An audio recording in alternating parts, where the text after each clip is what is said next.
A paz e a graça do nosso amado e querido Senhor Jesus Cristo seja na vida de todos.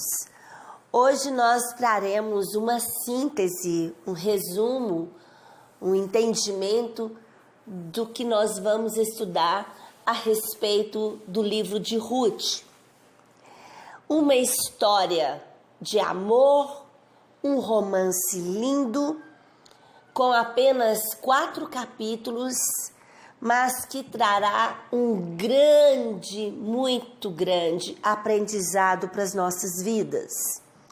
Ruth, uma moabitas, descendentes de Ló, com as próprias filhas, que viriam a ser inimigos de Israel, alguns períodos de paz, como esse período, por exemplo, da história de Ruth, parece ter um período de paz entre moabitas e Israel, pelo menos nessa região. É um livro que não se tem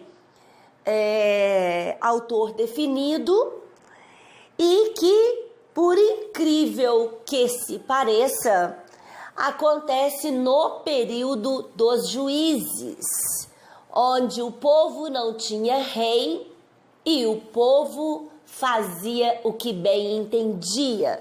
Olha como sai pessoas abençoadas, determinadas, mesmo em período tão crítico, com tantos pecados, o que significa para nós que, mesmo vivendo em uma época tão difícil como nós vivemos, nós podemos ser Ruth, nós podemos ser abençoados. É um livro assim muito usado para trazer mensagem para as mulheres, mas de maneira alguma foca nesse ponto somente, porque aqui há toda uma figura de Boaz, o noivo, Jesus Cristo, Ruth, a noiva obediente, separada, que se define, se decide a servir o Deus da sua sogra Noemi. O livro de Ruth é uma história de colheita, como é citado em João, no capítulo 4, do versículo 31 ao 38, que vamos falar do Senhor da Seara. Então, ele também traz para nós essa colheita, a participação dela numa seara. Ao mesmo tempo que o objetivo desse pequeno livro é traçar a ascendência do rei Davi, de onde vem o rei Davi, encontramos muitas verdades espirituais nessa história. Ruth era moabita. Moabitas que foram expulsos da nação de Israel, citado em Deuteronômio, no capítulo 23, versículo 3. No entanto, ela foi aceita por cria no Deus de Israel. A sua fé, a sua crença passou a ser no Deus de Israel, mesmo sendo moabita, ela é aceita porque acreditava no Deus de Israel. É retratado pela graça de Deus em relação aos gentios.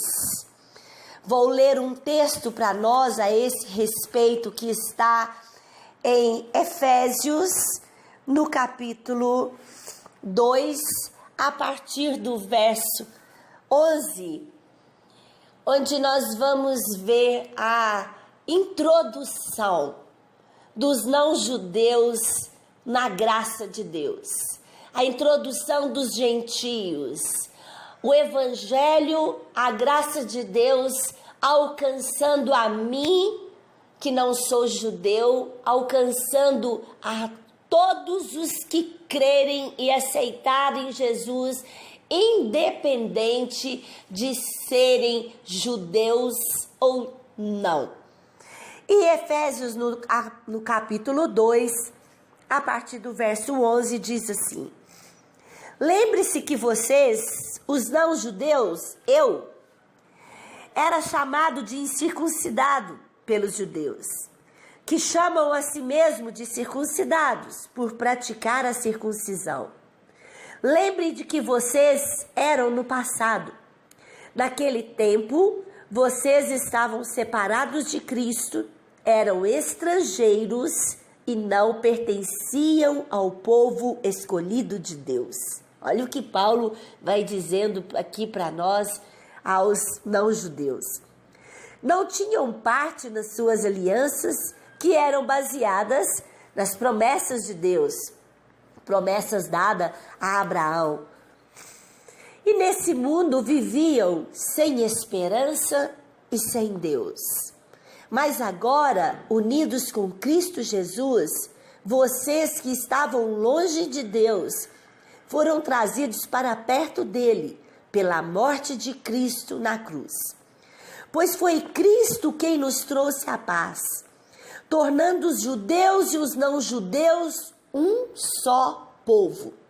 Por meio do sacrifício do seu corpo, ele derrubou o muro de inimizade que separava os judeus dos não-judeus. Ele acabou com a lei, juntamente com seus mandamentos e regulamentos, e dos dois povos formou um só povo, unido com ele, e foi assim que ele trouxe paz. Pela sua morte na cruz, Cristo destruiu a inimizade que havia entre os dois povos, judeus e gentios. Por meio da cruz, ele nos uniu em um só corpo e os levou de volta para Deus. Assim, Cristo veio e anunciou a todos a boa notícia de paz, tanto a vocês, os não-judeus, que estavam longe de Deus, como aos judeus que estavam perto dele. É por meio de Cristo que todos nós, judeus e não-judeus, podemos ir pelo poder de um só Espírito até a presença do Pai. Portanto, vocês, os não-judeus, não são mais estrangeiros nem visitantes. Agora vocês são cidadãos que pertencem ao povo de Deus e são membros da família dele. Vocês são como um edifício e estão construídos sobre o alicerce que o apóstolo e os profetas colocaram. E a pedra fundamental desse edifício é o próprio Cristo. Ele mantém o edifício todo bem firme e faz com que cresçam como um templo dedicado ao Senhor. Assim vocês também, unidos com Cristo, estão sendo construídos junto com os outros para se tornarem uma casa onde Deus vive por meio do seu Espírito. Paulo está dizendo aos Efésios, através de Cristo, através da cruz, a promessa que foi dada lá para Abraão, de uma descendência salva, abençoada, redimida, através de Cristo, de crer em Cristo, de recebê-lo como Senhor, nós nos tornamos um edifício, onde a pedra principal é Jesus Cristo. Boaz, o parente resgatador, é um símbolo do nosso Senhor Jesus Cristo, que pagou o preço da nossa redenção e tornou-nos sua noiva. É o que Boaz vai fazer nesse livro, num romance. Ele paga o resgate por Ruth, Ruth lhe simbolizando a igreja de Cristo, Boaz simbolizando o próprio Cristo. O parente mais próximo, desconhecido, estava relutante em arriscar a sua herança por causa de Ruth. Havia um outro parente que poderia ter sido um Boaz e ele rejeitou. Contudo, Boaz amava tanto Ruth que a tomou para que fizesse parte da sua herança. Ruth se torna um ancestral do Messias, citado na linhagem, né, de Davi, em Mateus, no capítulo 1, no versículo 5, ancestral, genealogia de Jesus Cristo, vindo também de Davi. Ruth, como Moabe, também é citado em Hebreus, no capítulo 11, 31. Era uma gentia, não judeu, moabita, que se casou com um judeu e tornou-se parte da história da salvação. De novo falando da genealogia de Jesus. Traz muitas histórias, muito fortalecimento para as nossas vidas. Algumas lições práticas que eu tenho anotado aqui sobre este livro, sobre o que nós vamos aprender.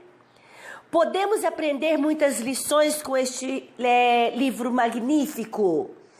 Não importa quão difícil seja a situação, se entregarmos-nos ao Senhor e lhe obedecermos, Ele nos ajudará. Ninguém está fora do alcance da graça de Deus, de forma que possamos ser salvos. Ruth tinha tudo contra ela, mas o Senhor a salvou. Deus guia de forma providencial as pessoas que lhe obedecem e servem aos outros. Por causa da preocupação de Ruth para com a sogra Noemi, Deus guiou-a e deu uma vida de fidelidade. Deus abriu portas. Deus colocou uma situação que ela não esperava. Ela só vai ali em preocupação de sustentar a sua sogra. Mas Deus viu o coração dela e abriu essa porta maravilhosa para ela por um ato de bondade, de amor para com a sogra. Não há benefício em ficar com raiva de Deus e culpá-lo pelos nossos erros. Deus usou Ruth para acabar com o desespero de Noemi, introduzi-la em sua bênção. Para Deus não há decisões pequenas. A decisão de Ruth de apanhar espigas no campo levou a tornar-se ancestral do rei Davi e do Messias. Temos uma citação também no Salmo 37, do versículo 3 ao versículo 7. E veja como isso cumpre na experiência de Ruth. É sábio esperar no Senhor e deixá-lo operar seus propósitos amorosos. Aquele que crer não foge. Depois de fazermos tudo o que pudermos, devemos confiar no Senhor para fazer o resto e Ele nunca nos faltará. Deus, Ele é poderoso. E Ele sempre tem mais, além do que nós possamos pedir ou imaginar. E nós vamos ver isso em apenas 4 capítulos que nós vamos estudar desse livro romântico, que traz esse romantismo, que traz obediência, que traz o favor, né, de Boaz, a graça sendo aqui representada por Boaz, mas tudo que nós aprendemos neste livro, nós temos aqui a figura de Jesus, a figura da noiva, que é o seu povo que ele resgatou. Esse Salmo 37, do versículo 3 ao 7, para lembrar de Ruth, diz assim: confia em Deus o Senhor e faça o bem, e assim more com toda segurança na terra prometida. Que a sua felicidade esteja no Senhor. Ele lhe dará o que o seu coração deseja. Põe a sua vida nas mãos do Senhor, confia nele e ele o ajudará. Ele fará com que a sua honestidade seja como a luz e com que a justiça da sua causa brilhe como o sol do meio-dia. Não se irrite por causa dos que vencem na vida, nem tenha inveja dos que conseguem realizar os seus planos de maldade.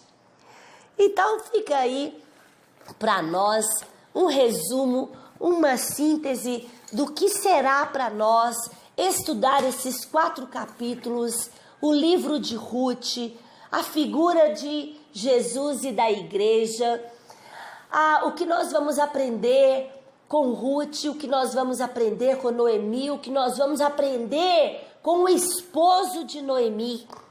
Temos muito para aprender apenas em 4 capítulos.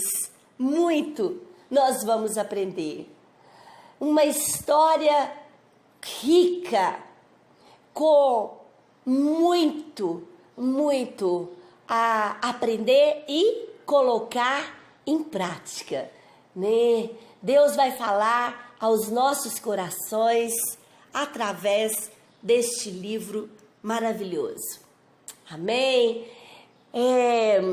A partir de amanhã nós começaremos no capítulo 1 e que o Espírito Santo de Deus já comece a preparar os nossos corações, essa vontade mesmo de aprender, de ser o que essa palavra vai trazer para as nossas vidas, né? Em nome de Jesus é o que eu oro e que eu espero, tanto para a minha vida como para cada um que estará junto comigo estudando este livro. Em nome de Jesus.